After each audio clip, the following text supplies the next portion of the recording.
ala tola mahinale hinale utuma nala sona ambena na bi amena na kuma mantaya de kan aluka lonka foko mantaya yalon bima ale sindidone koni asinida tumale la fayda kama sire ko tere do fine mbake mo famba ma wati me ukoro e mendi yalo kramasro na do krenen tere o ma nyajire jire ma koni bela denen tese kala komi ale jire nyamenka koni ni mo ka nkukrambo adakoro dune kake kan kenyalu kalama ida lon ka foko nani na ko klente boni bo wala bo ko klente koni yala sebeli bolo ma anya fola nya men kawri yalo anka asebetini koni tumadu la kala dunyira le yumi Benzema koni yala Benzema le adi tuma beba wala kula jane ne anna kanu anya nyom famu na menslave ukora hoje bido tamaitaro kula jane ne fevefe ukora ni kai anya nyom famu na anya nyon nyaila kumaro dogurete kamasrele no te siratal ni siralanu anyol bera dene ma falen na yomi akadi anye chuame koni ante sila men kelimpe ma falen na kanya wole kamasre kondi o korale hali ni anna kan fo fulele do abese ka nyaye yemen fokodo na treda ka fo kamasre lu yal noro o koro kamasre lu lodia belebelele albulo nkoro fefe hali mente siratal bulo ate siralan fra bulo kamasro uliye yelema mengala hali kamulon do kamasire tumashama wi bana yelema ko le refna ma me ayidala kafoko kamasire wuro jani nya bela dene ma fayda famu yali dene alela nale ma jenke da tron o ba ke kodo yere mu me befra di ma jenke o seve o ba ke wuri ka tiene ni kasrono edise ka sira la ma yelema tumadolla ka kamasire to anya ma kodo ta yelema edise ka sira ta ma yelema tumadolla ka ke dogoladi koni ni kamasire anya ma kuma kodo ta yelema koni ni ka kamasire yelema tron ida ye kodo yere bebela yelema hali ka sira lanto anyama ni ka sira tato anyama hakilla ikomi aluye kamena kaban tumaro aluka kan kake yoro kalama sizen mantaya ko ye men yorom tun o akodo le ka foko sumani ka fen sumangoni na don fora ka foko sumani wole mantaya fampe ya men ye suklendi ka wululong men ye suklendi ka wululong mantaya don abumulen kodaman nema kuma de ma fanfɛ bon n'a fɔra ko manta o kɔrɔ le k'a fɔ ko ja malo nalu ka mantalo ni wura lɔfɛ dɔ wala sufɛ dɔ fɛn dɔ y'ale bolo ne sisan ni y'a fɛ ka likɔ haman tɛ kɔ yɛrɛ haman tɛ mangoro haman tɛ fɛn ka a jira suma k'a san ma wala malo haman tɛ a susu ni y'a fɛ ka a sanne n'ale sanna a jira ne ma n'a ye sanna a jira ne ma yalo fɛn dɔ y'ale bolo ale ye jiranta kɛla wele la o kɔrɔ ale ye peseli kɛla wele la ka fɛn pese o kɔrɔ ko ka fɛn jiranta jirantali o bolo ma diyagoya mɛn jiranta tɔ fo i kɛ kɛnɛ kan jiranta tɔ mɛn ma fo i kɛ kɛnɛ kan k'a la ja yɛrɛ fana kan o b'a kɛ i bɛ se ka a lɔn i ye mɛn danna tɛnɛn kɔ o kɔrɔ mun de di ja jire le fɔlɔ kɛla mɔ bolo ja tɛ fila la la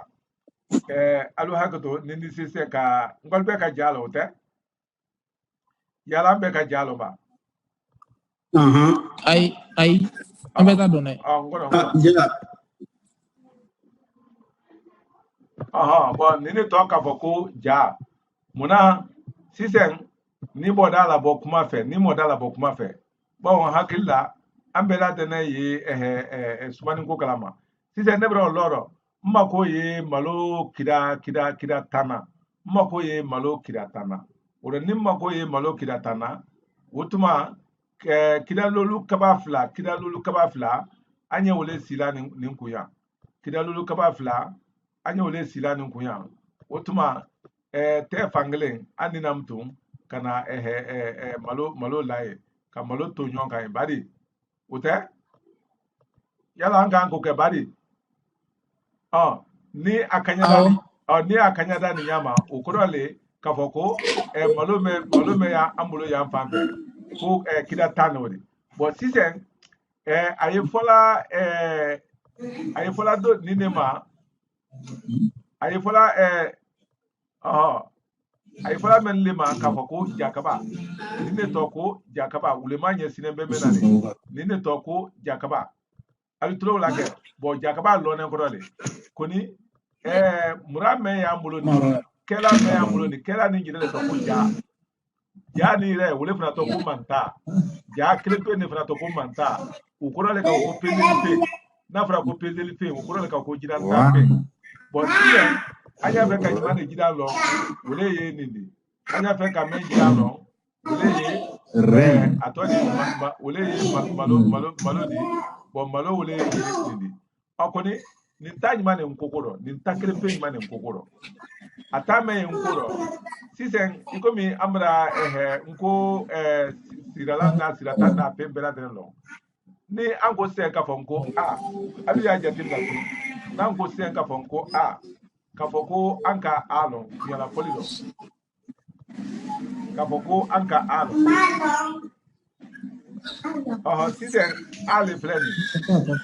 wala anya fse nko anya asebe yan kaban fana anya na ali akilimpe o fana sebe yoro ni doya hakilla halbi munu jate fla kama badi nan turugla na oncle bila koni yala ni andada ka fonko anye kama sire dobla adu na yampe ikomi ka akese ikomi yani anya ke adu anya fonko jatili buloma yala ni fla jira ni kanya worom tuba malo na yala ai ngam se godwa seben ngam sanya tala basi tengono mena fura do zura la sam membe ambulo yani ni modala bokuma fe weja pangle utuma ni andada ale aklempe ofana bla usubla irondo ya yala alukaka mba alumanka yala alukaka koni koni nandada nimla akuna yala ni nimla sumana abena ke todi ado ye giranye kama jina bana tawdi meme kini fe ote koni anna ukala choya mena odi ni andara fana kana o kelimpe ke yoro dinaya abena ke todi yala afamla be ka tuni badi be dikanya bo wala hakto ngogranel ni se ka famu yalo afoka foko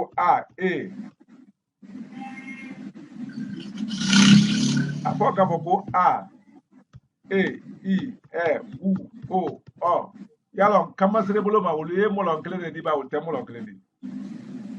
wole molon kele habe ma pala wole molon kele ko di o ko dale ka foko jidan kaka ora ni anga foka fonko I U O yalo ulfra kanga ka molon kele di badi yalo ulfra be jidan kaka badi sise nango beje bi ka foko ora ni anga fodo ka foko bala ani nanga fodo ka foko bala ani kuma bo alla jatillo nyimane kulimane flaro afla be kaka muna afla be kaka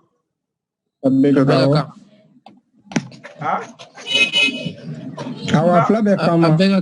be kaka munkoso abe kama ile abela jele ma kwa shima kama sireta muna kama sura sira tafla be don na sira lamfla fana sira tafla be don fana la alu fla be la dene kama sira sukle na be la dene na anta ma fele la odom tu ni ale wala ni ile wala ni ule wala ni ole bari okura be kaka koni na sira ka foko bala yala jimane kaka ka bulia ni flaro kini feta bala be girani kumai okura le sise anya mune kala woro okura ko ya bulo oro pendo kaka kambula e fula mema ka foko jakaba o jakaba o nko na o jatim na la ka o ke aleli muna kama soro wule anna kama sire wule anna sire la be folo di bari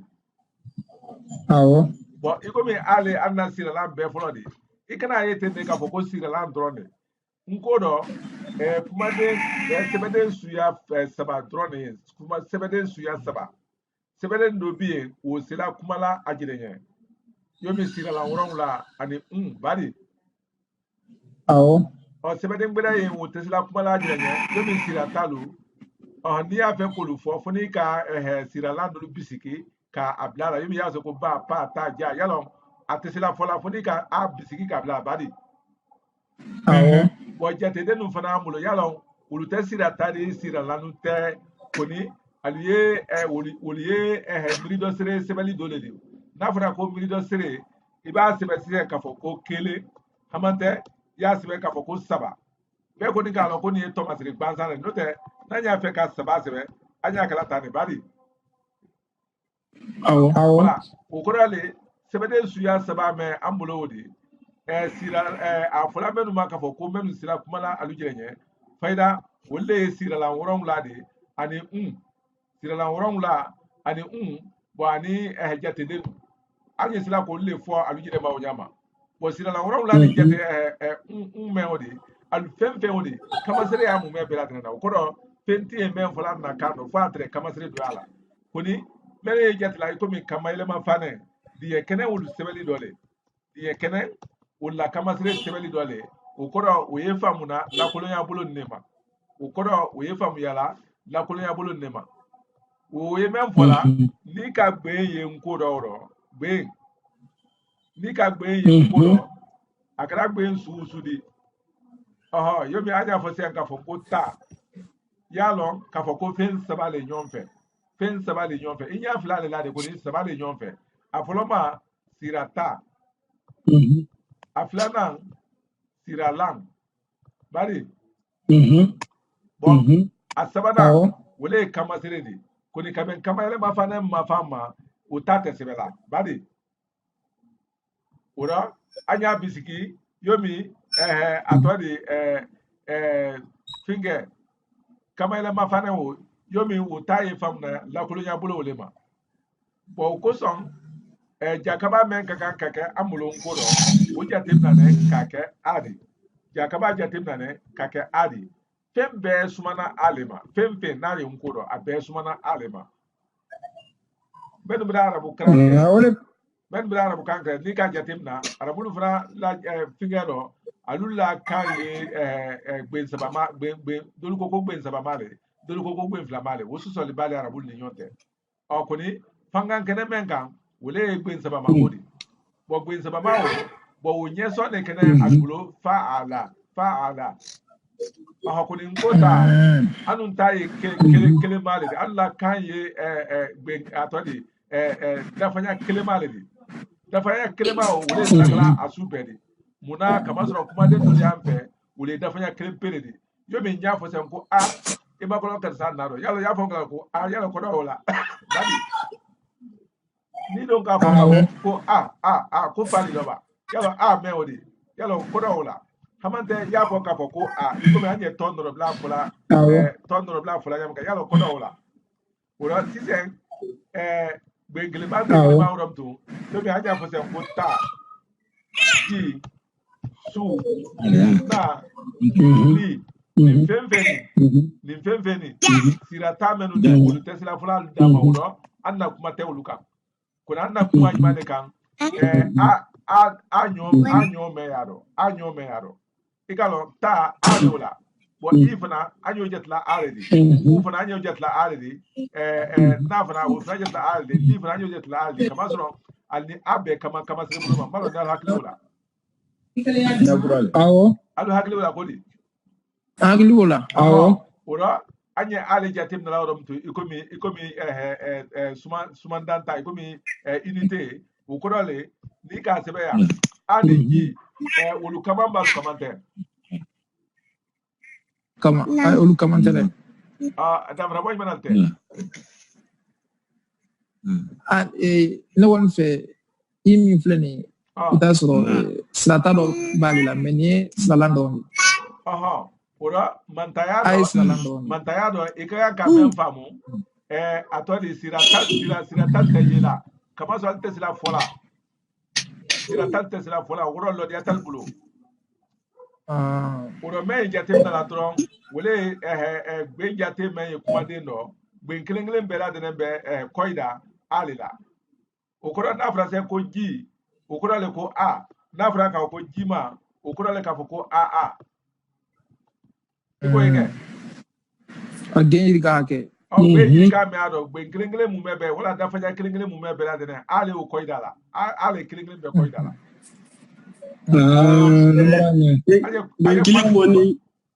ko ni sango kamasire we to anyama oro ni ko ro ka ko jama misalaro o ko dole o kakanka ke ale di agonya ike o ko dole ali ni ko komo o fana kanka ke ale a klepe nedi ni ko fana ka ko ale bi gun koida ale be koida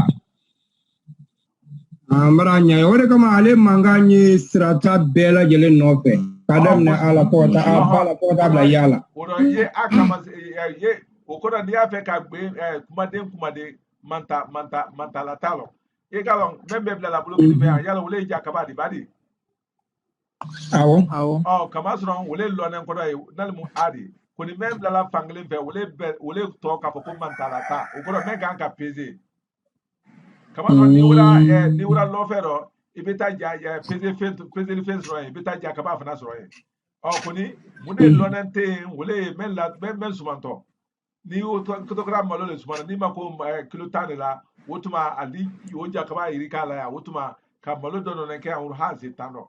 ni mako ye subo kilo flale la o ko fran jakaba la ya wotuma ka subo tete hadi kilo fla boya oro femen la to te fangle ndo wole to ko mantalata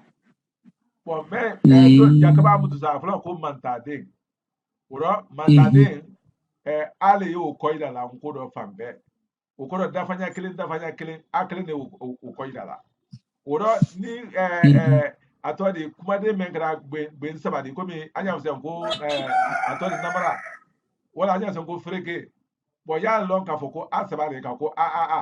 ko ni na fura se ko namari ya lo sabalo frade ukoro ko namari ikomi anya se ko namari anda fonko muna kamasro ay folale ko na mari alko nyaige awo na ye kama jigila bara o kama ale kera aye do plan nun kera olu bela jele na fa olu kera na fa bele me na nyefe na la sona albena kemen kalama o ko son anya se anna wala daro aka men fulani ni bela dana ya konya ida kare di wutu kalamo yana ngate mula kalamo namu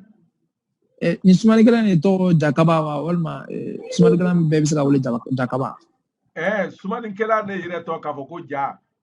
sumani kala ukura bascule le yire to ko ja ko ni moye kala do le kilo ne me la ja te kleno hamadani itara sanin fere la lufe ibita so gramu poane ube albulo ka la fangle fe hagle be wala awo so kelo ba so lulo ni tara sanin bara la lufe ibita so ja fitine no belblo wotuma poa bisemse na ndul be kala albulo ka alubla fangle fe wotuma ibe fe men sumana ikomi sanimu albe ul ke fangle fe hagle be wala ukoro poade me albulo do wole to ko jakaba poade me albulo wole to ko jakaba wole fana to ko mantade sebe sumani ndeng wole unité sumani unité wole sumani unité ko ni ina to ina sani mem sumana mtu sa iba mem poalo ukoro wole mantala tadi ukoro ibisi ka sani gram kelen bwe ka koroni fu gram kelen blaye wala ka fini gram kelen blaye hamanta ka fe suzu di ka uma falen fale ko ni jakaba ko ni wala jade ube ajoala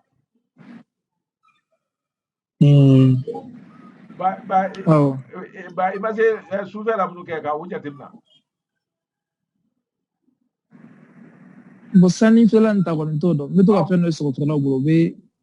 kilo ni nta ka bla ko ni ko kilo ni me wodi de kilo ni wole ye jakaba wole fana to ko mantade o ko jade sebe ya fo ini se do Bon yalo wole lo nen koro ale de a yamul bon wala jade wole ya amulo adi bon ikoto fi men sumana mtusa mbranya o ikoto fi men sumana mtusa kuma den qualité sumu me bela den ne wole akara kuma den sogo jabawu abebe abla nona mugo ora fe vale ya ja adi jakaba adi se ikomi anya so manta adi manta de adi manta lata okoro bascule adi se fait kilo teo bo adi fi men sumanto aha si c'est ni kamo in garen namu como mantalatao ni dun ko la bara ni kuma din na bara nada abe kelen karama wala ndati ala kumure wala te ye abe anya la encore ale ko ati ala kundure nyoda abe ga yo si c'est ikalo anya wala ambe ay karama wala kundu ko abla ka munu masega ala soro ambe ka kala kundu yalo anye kamen fola na kuma den be lo nen korole alu hakli be wala hotel muna kamazro ni ango sise ka foko kuma ambe ka kuma korolo kamasre buloma kuma ni fensiama ni kakan yomi anya fose ka foko fina wala anya fose ngo bulo wala anya ngo kono wala anya fonko sire wala anya foka fonko sebe ni bela dene gbe fla le da be kama se suklen o korole ka fo ko wuliye nyima ne wuli ja ka ba yemu ne di wule di atolo kuma wala ke ko ni wala sa se aldi se ka ni ba amba ka jo sabati no ne famia dia ka to ngale membo yorono ka yala ka fo ko kono me do na musolo kana ni kono kana jala ta loro e manda jate no ko se be ke manda yala wuli ne na ikra de la frara ka do di fra mantalata jira na bamba fende frara la ko se be ke na fra ka fo ko na pembe se be no be le ko na fra ka fo ko o korale ko kono ani bolon ani silam ani bolon yo famke ni be kunye munedi kamazron na fara sisen ka foko kuma fina polo kono sere sebe yala alko be kono no te ngo be kono ne badi voilà bo seria ya folale ko fempe na ye de nkoro fempe na ye de ube ma flile ko na treda ka foko tole altro kuma wala fempe ni amanta ajakaba wala amanta de we de ube la de ne ma fli we munedi we na treda ka foko tole altro kuma wala wotuma nini kira tamro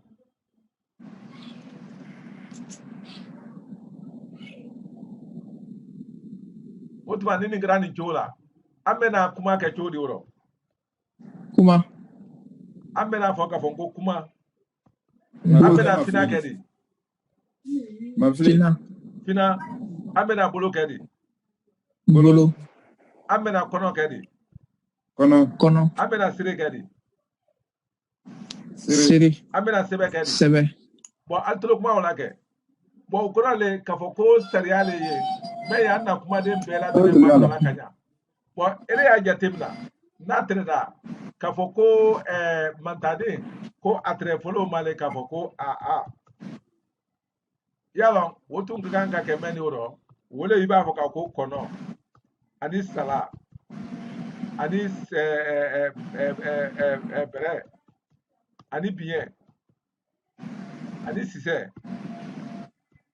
ani kala sodon sodon daro karmo ando ni gari ke kama sodon bena ketane kana jalan bala voilà bon sise fembe na ye kon ni joala bon seria fana ko le ka fo fembe ni aye aadi o bela de ne mafili le ko a altro la ke allo antu me karmo ando si ni gari ke la ne wati ndoko na munu dum albe se ni gali kala yala o kora le ka fo ko fembe ni aye aadi o kora ko be mafili a o tuba ni tu akara oro kono bena ke kono bena ke di oro kono bon sala bena ke di sala bena ke jodi anya fonko sala adrona sala bere bena ke jodi kalau mabullo tiga son no te netlu dalu kana oro bere bena ke jodi sala bere bena ke sala abe ko bere bo biendo bien bena ke jodi angala trotena bien voilà bien bon si c'est bena ke jodi si c'est o bena ke ko si bon kala fana bena ke ko kala bon o kora le ka fo ko mantaya loni ye ko grane be bolo wajibi le di asiama no saidi tengan so ka fo ko mba fe ka kamasere membla ko le ni atlo kuma wala o kora le diabu ya ni ye mantaya lon kanya ere be assurance so ila kamasere ko ma ka fo ko mbe men sebe ni tamashita ro le o kora ka fo ko kadiyanye tere kadiyane te fefe bon anna kan yele bra badala ka ke formu wole di ni o ma yele ma tron kuma koro be yele ma o koro le abele yemi ni ko se ko ini imuso jugu ani ini imuso jugu ibado ma yele ma kamasere do tron o tuma koro be yele ma bon kamasere o de o loni se o mantayale o nya fola antro kuma wala ani kuma de be do nyobolo tu amena bon o ko son fo anye nye kuma dolle ke o fanye kuma dolle ke yani anye do a loni kono anya jire ma bon ko so ni anya pamya amana mo ni auzanu beri kili ko sebe arabula anna kan auzanu ne kone ani arabu ta kone ni nyoma complètement bon arabulu ta lonen atodi la voyelle lema arabulu ta lona la voyelle lema alla siralanu anta lone anna kamasre lema dafra bo me ani arabu te wole wole muna kamasro arabu siralan se ba pele albulo siralan se ba pele albulo sukunne anana de bo wodo wore ko ne te motol bulo kuni sabawo alla wole no alla kan be sirila yona bo kuma den cité même la sabawo koma o anu fana ta be sirila yona kamasre le buloma bon hali ni voyelle ni consonne bore nyoma ngoro o tetna di kuni ni kamasre le bora nyoma wole nabradi akadi famke sabe bon o ko so akoko ayisola wala da nya folima kasoko nyesebe Dominique bon nyesebe tabulo ma akoko sida folo ngo sebe su ni kumade nu mankutu ngo sebe su ani kumade nu mankutu yalo sebe su abe kalon ko mwanu woron lale anye a hakli toro abi foli do koni amadam na mwanu woron lama muna kamasro untuntie tuma jonala atuye jetila na doledi untunye jetila na doledi flana raflana o fana tuntie tuma jonala o koson atuma mwanu woron labo atreye mwanu loledi kabo mwanu lolo kake mwanu worodi kabo mwanu worodo kake mwa ani woron labo sisen ala mwanu woron la na masrona raflana ne fe raflana bo ani unke buluma kanen ani unke buluma kanen bo raflana entre ara kline baliko flare koroka ara kele ne ko bali ko dubule wole tere kala suya jurala na fana wole fana tere atodi Thomas ne do tere bla la wole la ko ke ni nyama ko ke fana di ko ni wonda na bwaro on tara na ba on fi wa we fi antiga kuma me ganyam ate kuma me ambarame atra nyala ne me ambarame no nen ka bololo may ngole ngo tuma juna la sebe suntere yi mwan lolleri kasoro make ata sebe de buluma kanandi folo ngeli ata buluma kanandi akara mwan worodi bo rafla nem fana o fana tunte ara kelem peletre kuli ni ma ko kana rafla na ko mi nya fle fur wala ni ko no wur wala ba ka o sebe idi ra double idi ra ke rafla di wotuma ko ke rafla na nyodi labana rafla nem fana da ata sebe nya soro o kono adafada mwana oro vlala mwana oro la kofe men lone o kofe o lekene o de ne ko ni o mafra sebe sun kamtu atoda mwana oro la ya o ma sebe de ngbere yi alute jatila mulo atodi sebe sun sebe de mfende koni kaben kangbe la sebe de na dama ya yele mane ka ke nyaadi obe nya fana yele la yele mane ka ke na fana di o fana be koni o feme o do majate sebede na ka sebede na sebe su na ka sebe su na ya ka ke mwanse mwan kororo ka ke o de o make ulutura intene koni alu jatila benedi aldise ka alu haklitoro o de na fana o fana mase ka fara ka utura o choya la inte koni fonya kelembe la ayira nya kele ne matuma pe fana dagosina fana o yambulo dagosina o yenkoro koni tuma siaman ale buluma kanen walikan le sebe buluma ay walikanu sebe do ale labarala wole do perebre ke hal na tenda ka foko anu jere ye alla barala koni muna anu te asebela muna nko ta asebela ko anye antuluma lo yoro wala le jojo muna dagosina o te sebela nko do nko kranya bredo anye kamulo nko menu mani bitente yalo anna kamulo no ante sa fulam to ko fam be de fonya klena wo te se kake fe angle na kanto di bi angle na kanto di we duya kan bere ro koni anna kan nyame ka duya kanto be fana tende ukoro davra bone me yela anna kuma lu foni nyonte u kilempele fana yela duya kan be fana foni nyonte momo ye kangore mena u bela drenka utu ya yalo menun ka arabu jamana na la sia alukan boni nyoma nyame ka done wala menun ka français lo français fo jamana lu fonya na la sia ya ida lo ka foko ni bola jamana ne ro menu ka anglais fana lo fana le nyakle wole kan am fana taye ale nyakle to wole kan ko ni sebeli da kuno ida so sebeli na bara dulukala sa demendike mo menu kangle fo la de ka adu fara nyon ka choya dola wo munedi ale sisen yomi anya fonko anye kono sebela nyanga kono sebe tama isita do abena Kenya ni kan ukorole ka atodi ka sirata beso ata siralana yalo gbene badi koni kono meodi yala ni anka sebe tan akanga fole kono ba akanga fole ko kuno ya telibuloma tama itado akanga fole ko kuno ni amanga fom tu ni mo ka gbenkele na nango kwanye gbenkele na so asira lando akakanga fole kono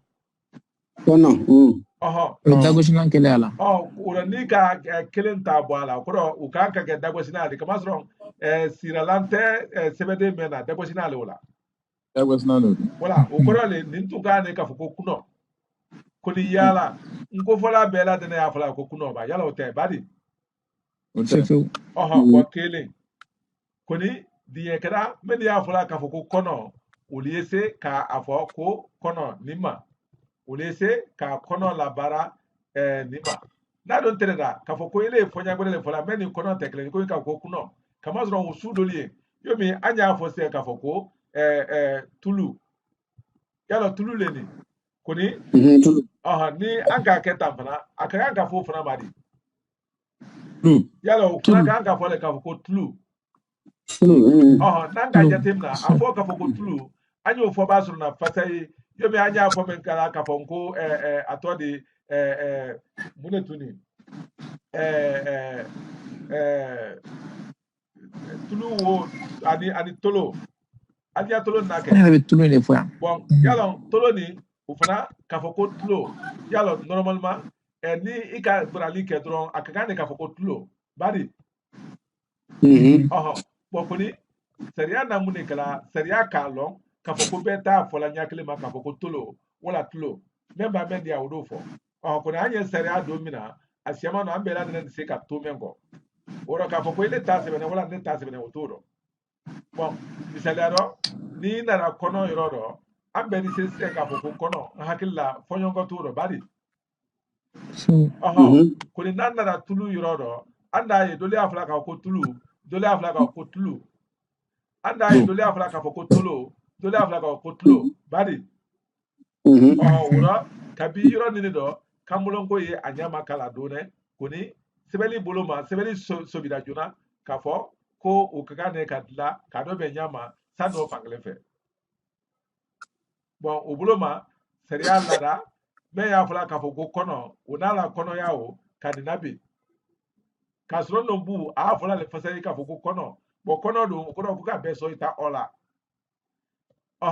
mɛ fana y'a fɔla k'a fɔ ko tulu o tuma tulu ye fasa ye tun y'a wɔrɔ koni mɔgɔ wɛrɛ fana ye o fana fɔla k'a fɔ ko tulu o rɔ n'a bɛna kɛ ten an tɛ se ka nin fana la bi o tuma jɔn ta sɛbɛn dɛ o rɔ ta sɛbɛn ko t'a dɔ yan o ale yo mi kurundu do le la dalen ɲanen do kan an ye to kɛɲa o kɔnɔ o rɔ n'an ye ɲɔgɔn faamuna ka ban o le essentiel ba o kosɔn sariya siyama dɔ bɛnɛ n ko rɔ min bɛnɛ tɛ mɔgɔ kelen ta ma tɛ nka bolo ma a kɔni dɔ di diya i la fan do la do fana ni kɛ ɲanen do kan fan do la an na o le do ɲɛ yira kalan de o rɔ n'i k'a ye a tɔ de y'a yɛlɛmana lu ye ani y'a yɛlɛmana lu olu bɛɛ la dɛnɛ ye o su do le ɲanen kan fana dagosi n'a mɛn ni nko wo sɔrɔ na nko dɔ fasa ye yomi an na tulo fɔla ɲa mɛn k'aw de koni yomi an na tulo fɔla ɲa mɛn k'aw de koni nko ni ba n'a o sɛbɛla le ka an bolo ma si wo rɔ k'o to walikan la koni nko yɛrɛ la ka o bɔ yen n b'a dɔn na kuma nin ye a bɛ ka dɔ faamu a la an bara ɲa ye voilà bon sisan o kosɔn dagosi n'a o ɲɔgɔn tɛmɛ mamɛ e lawulama min fɔ o tɛmɛna an kan nko le nko a tɔ de ni k'a ye dagosi na nko ma sɔn ka a labaara nko ma sɔn ka dagosi na labaara munna a kɛnɛ belebeleli do le kama bon n'o tɛ laban ni o tun kan de ka sɛbɛn cogoya nin na bon o kɔrɔ le laban mɛn ni tulo mɛn ni o tun kan ka sɛbɛn le ka kɛ ɲani kan bari kosɛbɛ wala ni a tun ma kɛ ten an ye a lakolon dɔrɔn to wala an ye a lakolon dɔrɔn to koni a m'aw kɛ de a na sariya gbɛdɛ le t'a la sɛbɛ ka gbɛrali kɛ gbɛrali mɛn o de bi tu sa o de bɛ ele ta fɔ ɲa ma tuma dɔ a tɛ bɛn ne ta fɔ ɲa ma a de bɛ ne ta fɔ ɲa ma tuma dɔ a tɛ bɛn ele yɛrɛ fana ta fɔ ɲa ma ba kɛɲa mɛn o de o ɲɔgɔn ye ko wɛrɛ dɔ yɔrɔ wɛrɛ dɔ kɔni fo k'a bɛɛ lajɛlen ɲɛfɔ de o rɔ ni ka y'an tɛ dagosi na la baara la a kɔrɔ kɛɲa wele de sisan an b'an kɔ yɔrɔ olu faamuna kangbɛ la sɛbɛnni ladannen no hakili la an b'o fɔ ka ban n tun tɛ yen kɔnɔ an kari ne tɛra a kɔ kɔni sɛbɛnni tɛrɛ kɛla bon layɛlɛmanen ani nayɛlɛmanen ani yayɛlɛmanen olu tun tɛ yen kɔnɔ kɔni n ko tɛrɛ sɛbɛla k'a sɔrɔ an mako tɛ sira ma kɔni an tɛrɛ sɛbɛla ɲa minnu kan n'ala sɔnna don wɛrɛ ni na wo wala yira alu la ni na wo wala yira alu la n ko tɛrɛ kɛla ɲɛ joona minnu kan kɔni kɔni an bɛna tɛmɛ wolo namu olu tun tɛ sini b'a m'olu bila wa walima o tun tɛ fiko yɛrɛ de alu tun tɛ yen fefe kɔnɔ alu ɲɔgɔn tun bɛ yen n kɔnɔ yanni an ye tɛmɛ a kan bawo san ni k'a kalama ɲɛ kɔrɔlen dɔ yira alu kɔnɔ sisan ni dɔw ye hatɛ kɔnɔ minɛ k'a tun bɛ sɛbɛn ta k'a yɛlɛmana alu kɔnɔ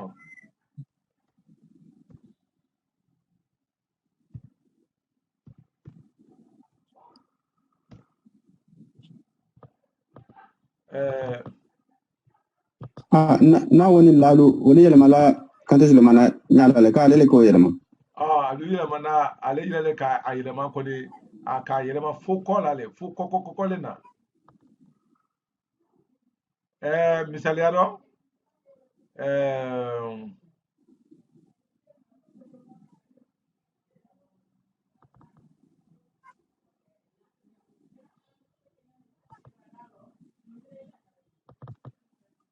bon yala ngwal bebra kurona karango te nko kurona al bebra ko kurona ibadi bon alu hakito ngono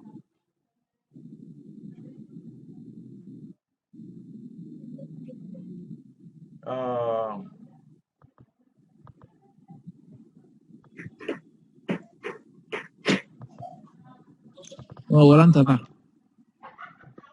wala nara nato awo wala nato abrana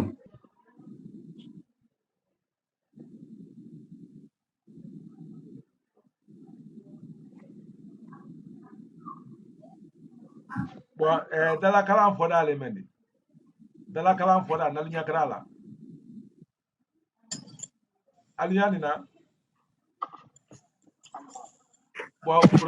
kurna treta ne suya junala kurna treta ne suya junala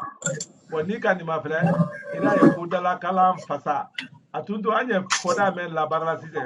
foda tunte la barala atre foda le ka ko fasa mangame do ta ko ala la ko bulu da to mamra libra ale yo mamra libra simbolo aha o to ala kono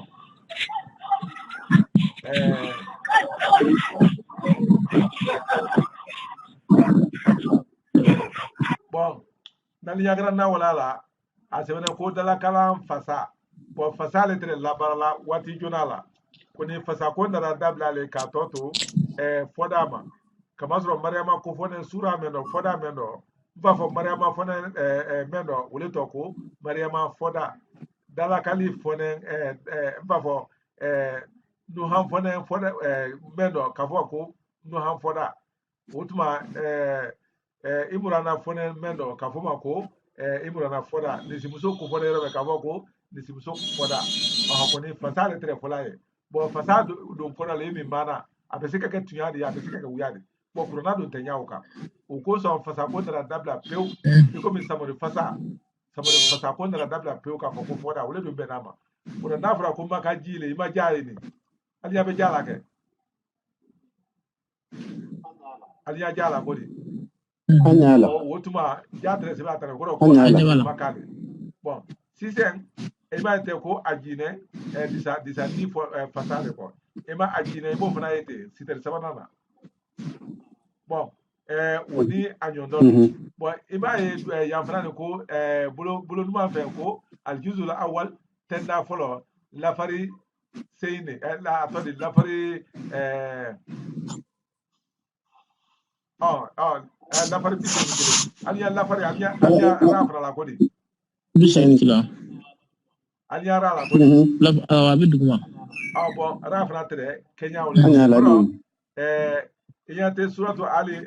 atoli alif lam mim aliya wala ke lera meni sika sita bon sika site ado alma labeli alma fe akuna odike bon la question de la sandi mentre bon tere kala nya sunne ka bon fantankala lu kana fenne bon ukoro le fenne la jile le tre sebela koni ka kala na no bla kuna menda ida ku kana de lamra la yele aliya wala ke bon asebena ko wole de kana ne kodo ne ma alu seli lola anan ka alu harje femena bon ni kala krosi asebena yoro ko ani an ka alu harje femena yalo bulike ne doye a kola yele ne kamanga kuna jibari bon même kola yele ne kamanga kuna jibari ko men bene kamela leodi kuni atodi même bene nege oye kamela di kuni anda an ka alu tawo yalo o kola jine ne bari ikalo buliki na flan tekle wora wala jina do ko bene kama jile wodi kuni fora ya dale ko bene ko kama ile wodi bon ukoro bara foro anya sifan do ne bone me nyoma anye bara la kota me la wul nyala kenya ne kama so ye nyan san sema ba me la ko ma wul lawdi wulle bone ko la tan nane wora mantaya ko me ale bumuna kama sere ko le kan kama sere do ye fem be jati dale kilin fem na se bela ko do comme fana ko fana yelma ko ni yoro ni sebeli ka trele ko ilo nina ta ododi ali nyina sen nina ta ododi ali nyina Kramo nabu kramo le do ne bolo noy ngo kramo sulu na bolo noy kramo Kante sulu na bolo le ikalo molu mana awo faida la main atoni ambia kramo tarapola wa bien Mbea ngole ngo alejire bulu nole aha koni ni kwala bara lady juna bara lady bon si c'est alumono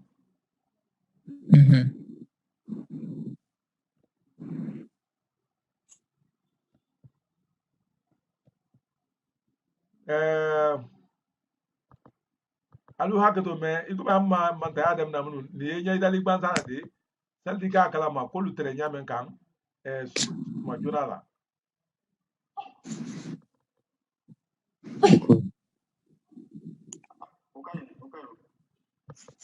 okay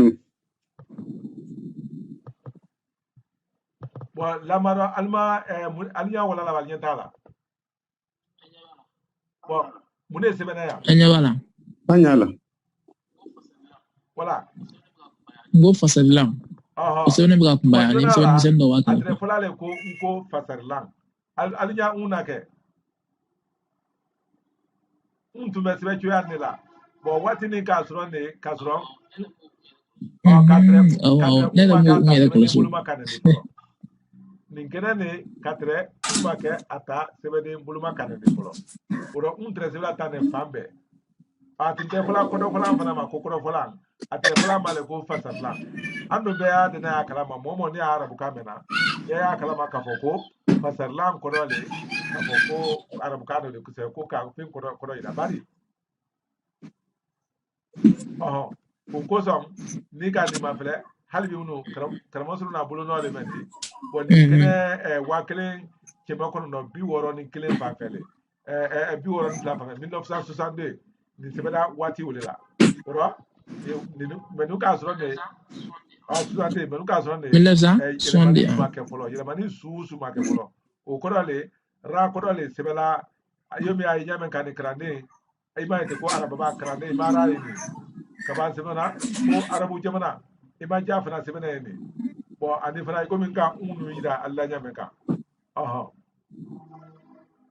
ora kala na bulu no ale ni kayi wati jonawla on ko tretane aliya wala ke ora andi se ka klito kenya no ora menu ida na lawri mantaya nya foldo wala wulne nko kari nentere kenya kuda menu ko koni kenya kuda lawuli na la kenya li lema altulo wala ke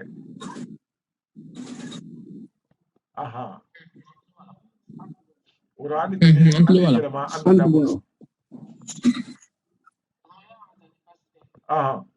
kama yana ngata ni basite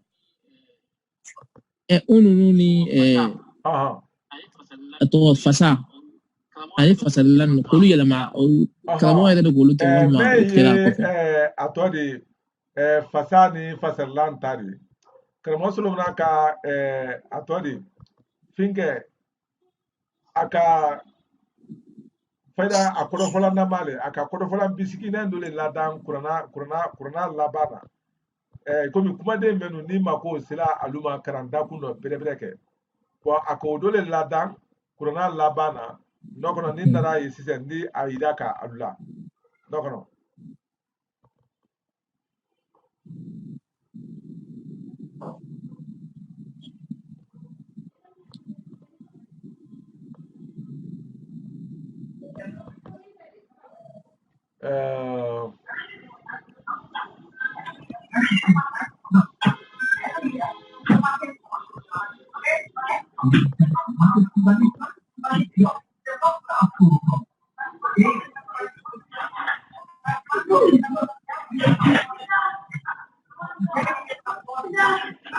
Lala daliana wala.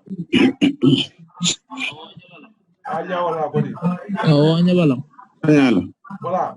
Donc, Kramoso na finger doli la dan atodi. Kuruna la ala bara dol do.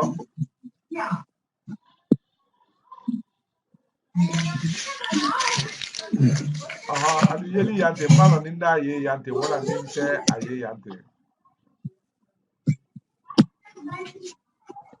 Aha. Inta bay kanko iPad le. Ese amateme dola. Oto magre ni ke atla. Abena fant temena undo 7 na sanfe. Andi habe do. Kramoso na tunga ni akadi sudoli la dan. But yoro Karmo albami kamara. Edina kuma budu da to. Avec le. Ngo andi habe do. Ngo aka sidalu ida mfa aka wala do la dan. Wotuma mako sila kuma de menuma bere ke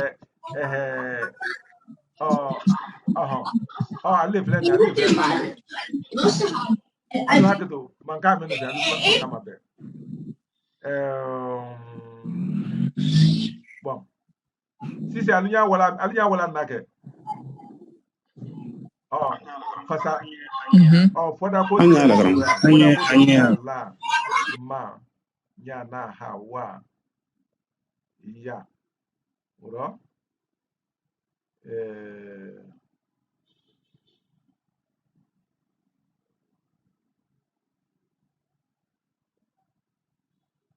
bon mala nalunya siteri damna aliya siteri mune sebena ya Anya la karmo. Anya. mune tuna wala Soda. mune fana sebena arabukando Sura. igalo sura le fana bon Kramoso na ka Ufana sura le. mu mepe ke muna baraka la wati me akafasa ko la bara altro na man koni abana ala bara la yani yo be kabanka foda sebe wo noro ibaka do be ni me ka ni ka do be ni o ke pa fe badi o ko so alere na la wala na dan ajinye ya uranu ke to la bara kala anka ala bara la ban ne ta ko la bara to dom to ka fasa ko tu kama so anka fasa ko do long anka foda ko do altro kuma na altro kuma na ba do tala Antul yala. o ko do bon alu fasa fana ma fele ampe alu fasa fana ma fele li telefolo la akoko fasa genealogie aliya wala ke silsila tud nasal bon yala kurana ye fasa le di ba ko yale o ko so foda le di fasa yi kasron ale yire na fasa le sebla kurana kono ye bon ale jire na bara le ni frari ka fasa ni foda ka bonyo na peu sura le semene do na ya ko ni sura ma semene do la ye a semene do la ka ko silsila tunasa wala genealogie al ko famge ora Kramoso na la bara le fasa ala bara le foda ko ni ka bara la senia ka alubla yoro ne ka men karo ole yoro ya tro la bon o ko so o ko fe ko falan ko men woni ikala amra passer lanko amro fo alunya sise tu na foldo Kramoso na jire ma ko falan ko kuma la bara fefefe muna Kramoso ko falan men ida na la sise atode kumaden wa bisaba ani filale wa bisaba ani done ko ni wa bisaba ani done o afo yente ko korofola wote amume bela treno o ko ni korofola antola ne ko fasarla an bela treno ka lo fasarla o fasari wo yara bukan tamashitaro albe o kalama bo fasarla memba ka na kan yoro na woro funo kana ladi bari o ko ni fasari ko ni wara bukan ni ko so an ka dabo kamale ka wo yelema bo hal nan tumo wo yelema wolona ni wati ni tunka atre amayele ma ka wuyanki laltre mu ne kala bo ko so ko fana sebenen kay wati jona wala ko so an ka kuma sabale fo wati wala kelen fasarlan wala kodo fola amante kodo idala koni adarato kodo fola nema kodo idala ka kodo ida o ke tafsir dim tusa ka kodo ida o ko so asibene ko kurna kodo ida la no yare o kodo ko kurna tafsiru la no yare koni kurna kodo form sa ko to dictionary bu an ka konya onyaye o kodo le polu temda ya o de ma wati jona wala koni gara nya susuma anye mantaya men da kudoni mantaya yi asna kuma lunya kola le kelenkele koni kaso nko sebeli ma adatoma kelenkele ha andi na nya soro akobe ma ko so amra uni alafla ne amro ula ko idalla yala sona pada anye bitala lo tempo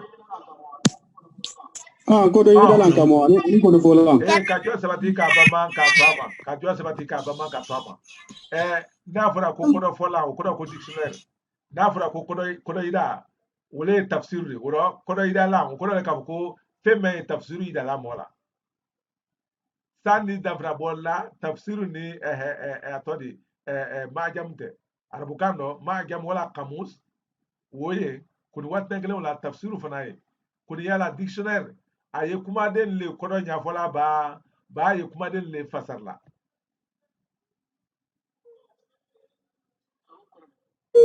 na ya lu kodo le kodo fola de kama so da fra bo me kodo ni fasarite wala kodo ni kodo idate alukasuru nyona ko ni kelente iko bi ni afrase ko bismillahir rahmanir rahim ni ka o ni yalo o dalamnali yemedi annaka no kodo le ko ala tola hinalale adalamnale odi koni afasari mutusa ka kodo ida o kodo le ko ala tola wala branna koni la folo ala tola dunya nema langane mayene tile aladi lakira nema done tile aladi o do mara fasari sise o kodo mara akodo ida wole kodo ida li woni tradition declare kuna tradition ne ko ala tola hinalale akan bero tene kuni ni ka dogore law kay kodo ya kodo le ida lawdi we kodo ida le kuni ka akodo form to sa wole na nebla la dictionary noro sa al dise bola nyoma anga ni famu fikha o ma ka ay kiyo amena ka ko nya imam musa ka me ala fige kurana kono fige ani abadima haruna fanfelaro igala ale dabura ne tale di akolo ko ka abadima haruna ke afe kusa moldi ala kuma nyaye bari malo ni ala tulukman na kurana kusa aldi ala kuma nyaye yafqahu qawli mewri jo ule ka nyaye fiku te fuidi ni nyaye lite dabra bo sitano ute ale ni fahamu bekle kodi kuma den basi ya mo bulo idi do bulo maka da kunu do ka do bulo maka da kumure no antolo wala wala antolo yala ora andi anjanto Kenya woro ikomi anye damna labo wati do bra janya anya njija anye bitan la loyete nala suna do tebre anda damna da fanya wala gbe nala sona antolo na mala antolo yala kam ini kal kute ini ka tambara pa abra meno ko ya akana no wa Ni gali kala men fe Nini wasage.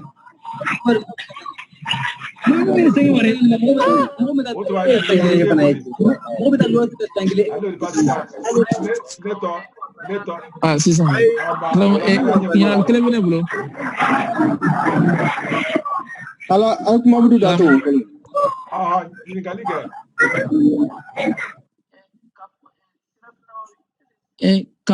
sira tunabawi ese sira ni kelma golan mo o sira greta ka fonna fo ba gere o ko le ka boko gere ye sila le fola etlo kuma na ke gere ye sila le fola bon sila men fana wodi fen fonfon bon sira do fana ye fonfon ne fola o ko la l'union bena fonfon yoro le do bon yalo anu sila malakalu anta fala ko mi ka foko amudi mo bali taw ka ko tarikh ante tarikh ko fala le taw ma o anya ale mabu yala do ni ka ko sira nabawiya bari note tarikh nabawi le koni angana na ale ke o nyama ite yumi antol ka ubuloma ante se ka do foko fana fo amaka ko la fo ba do fo bari bon ando na kan anda kan yimo yali ka be ma halati anta an sona fola mo ba bro kungulo ma ko akun anya fala ko asala ka fa bulu ma ko akunyo bo ko son re fana fona o do angana na fo ka ko adofo wala ka fo ko afonfon wala ka fo ko ano bere do ngoro ka ko asila ni islam en koye kama so mo la do fo julu kele belede kadam na isoro ma kata se isama ni mo men sira ka wulu lontu nyana buluma akara ila ko la tamanya di wala ila ko nya fo ni fen di o ko bi ibere le tawdo ko bi ifo ne tawdi o ko so fure ko fala sira matumadullah ngoro ulaga bona ko ba gire la ko ba fo abeka albe kama yoro do le do kama so kuma de flaba bana bola nyo ko nya bro barase anta lo ba bonyo ma kuma do dron hanna tere da ka foko alukodo lukakan ya lo ka foko do temina do la yoro do iko ma anya fose ko wa anita ya lo anyina ko flani bekle kasro al tekleni alube ni nyoma yoro do le do bo ni ko se ka foko wa wo menyin na dron wole ye boya koni ta ukoro le ka foko ka boyo do ka se yoro do ukoso aja flan ko tama kuna tesla flan ko wama ona nyono ukoro le gbere ni fonfon alukama fando le do kuna alboni nyoma fa ko do kama so pe ma tama tise no men to la fonfon do le wati ne gele wala adole o frari ona aso ko atuniyo la le kata otuma dike agbere ire frari koni kuma bulo ma wonya ma ite asila fulo fara ma ka ko sira ka kuma wonya ma ite bro angudi mo la hadisi wulu hadisi fulo fara ma ka ko sira fara o tetana akoni afo hadisi o ma ka ko gbere o tebena anya fulo ma le ka ko sira ona nyodo allora ma anda da nyona oro to ne kramo ba ma de jame misra Carlandi mo Franci anya kling le mode anya kling le mode kramo ba ma de jame na bitig dai ne Carlandi mo mo ko razado tiralumi masele dram Bamako almana kamar salam Isa Kulubali Bamako Adijo ibil dembo Franci banya bela de bola jani ke kambe ke aba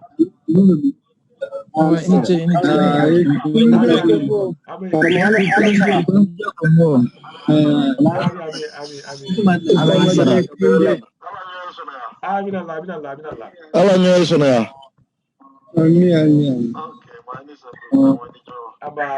mine is a blue. Yeah.